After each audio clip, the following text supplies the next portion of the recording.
So she's delivered the calf, she's delivered the afterbirth, and she's eating it, she's cleaning the calf.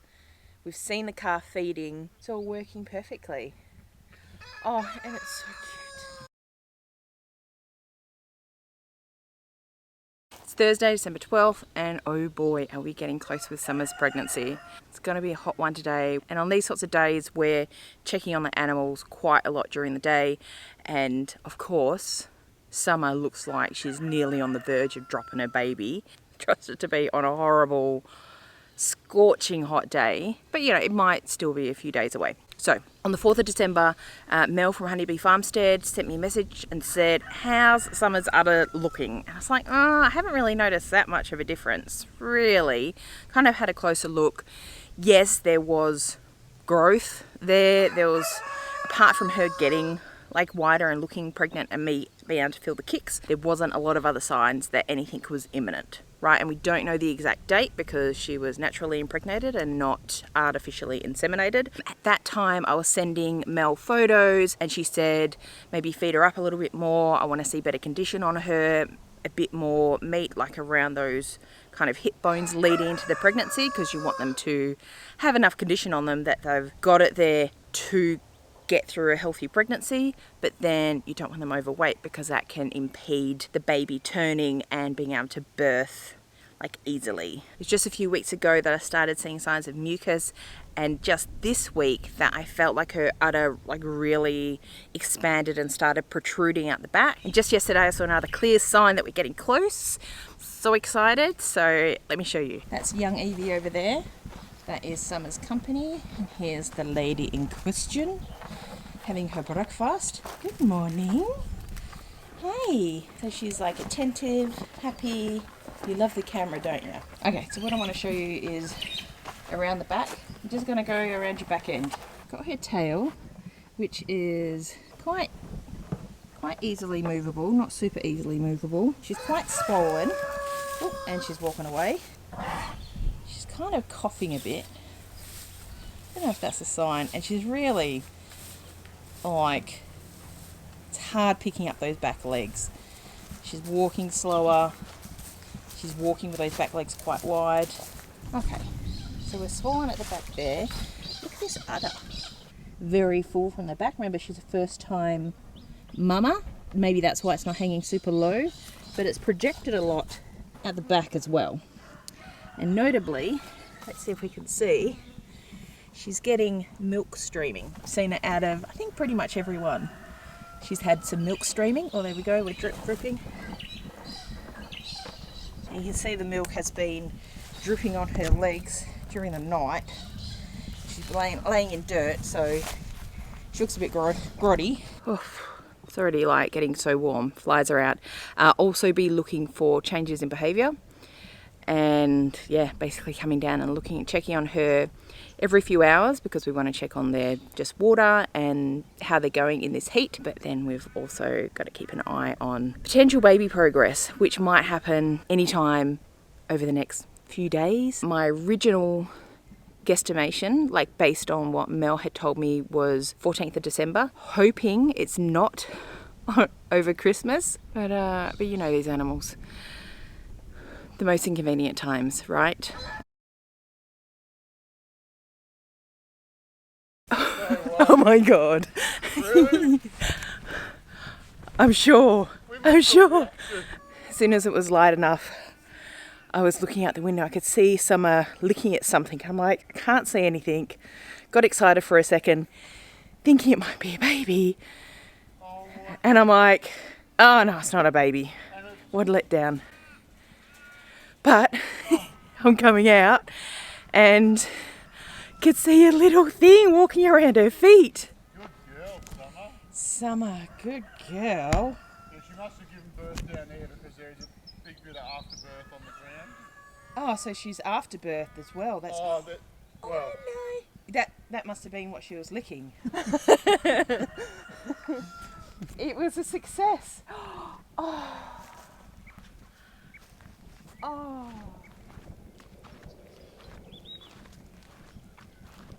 it's so small. Aren't you meant to call us, Summer, when this happens so we could like maybe come and help you? You're a good girl.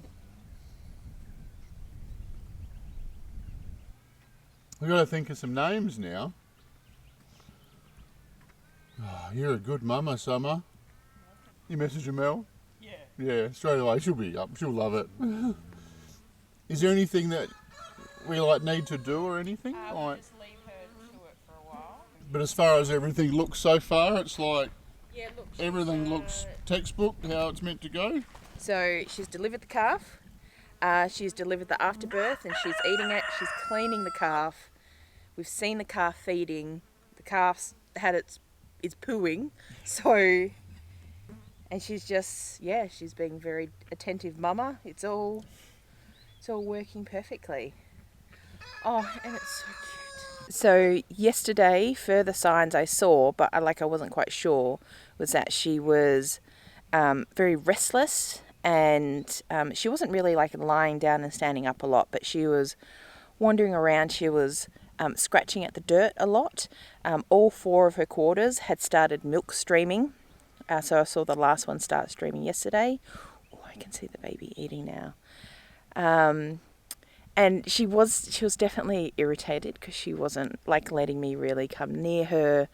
There was a time where I was trying to feel her belly and I thought I could feel some contractions, but she also had flies on her and I wasn't sure if she was kind of twitching to get the flies off.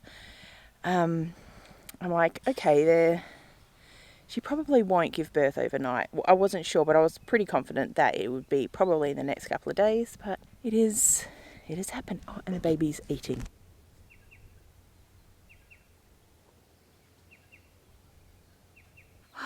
I always said that as much as I would like to witness the birth and kind of be there while it's happening, the ideal circumstance would be for me just to come out one morning and she's got a calf. But I didn't actually think it would happen like that.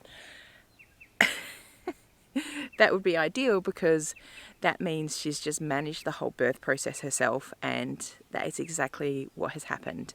Everyone is happy and healthy at this stage, and it's fantastic. I can't tell you how ecstatic we are.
Today we are 2 weeks old. You are 2 weeks old today. The little girl is looking happy and healthy. Hi, little Donnie. Hello, good morning.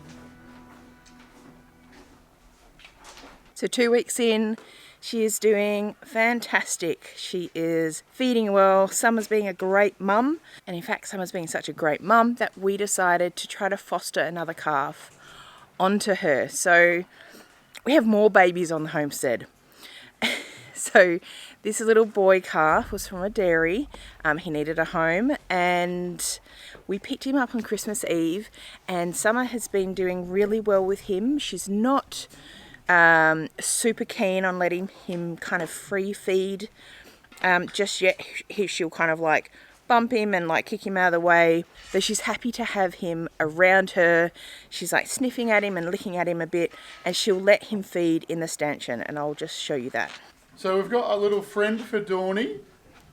This is Stevie. Hi Stevie. We got Stevie on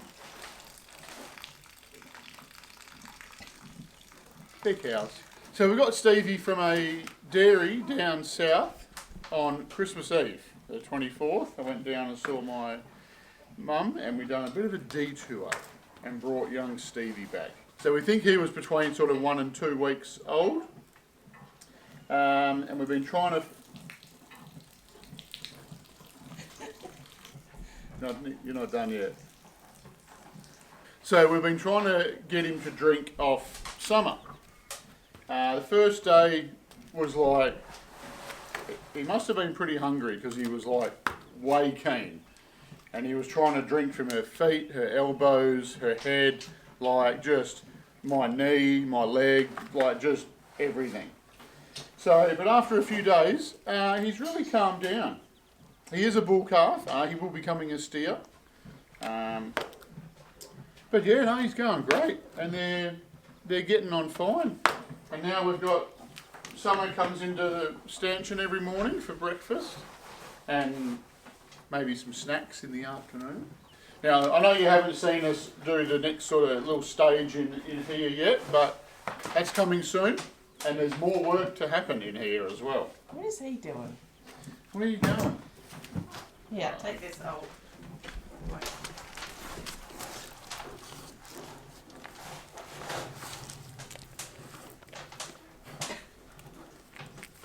Come on, you can do it. That's it. Good girl, Hippo. You're making friends with Dawny. Good girl, good girl. Good girl. Hey? So we've also got garlic chicken mama, as you guys know, with her 13 chicks. Now, my goodness, 13 chicks, it's like chaos when they come out. They are into everything. Everywhere you look, they are. But they are so cute. And we also had a bantam mama on 2 chicks as well. So she kind of wanders around here in the front yard and like under the trees, and just new life everywhere. You'd think it's spring, but it's summer, you know, and not the cow. You're doing great, girl.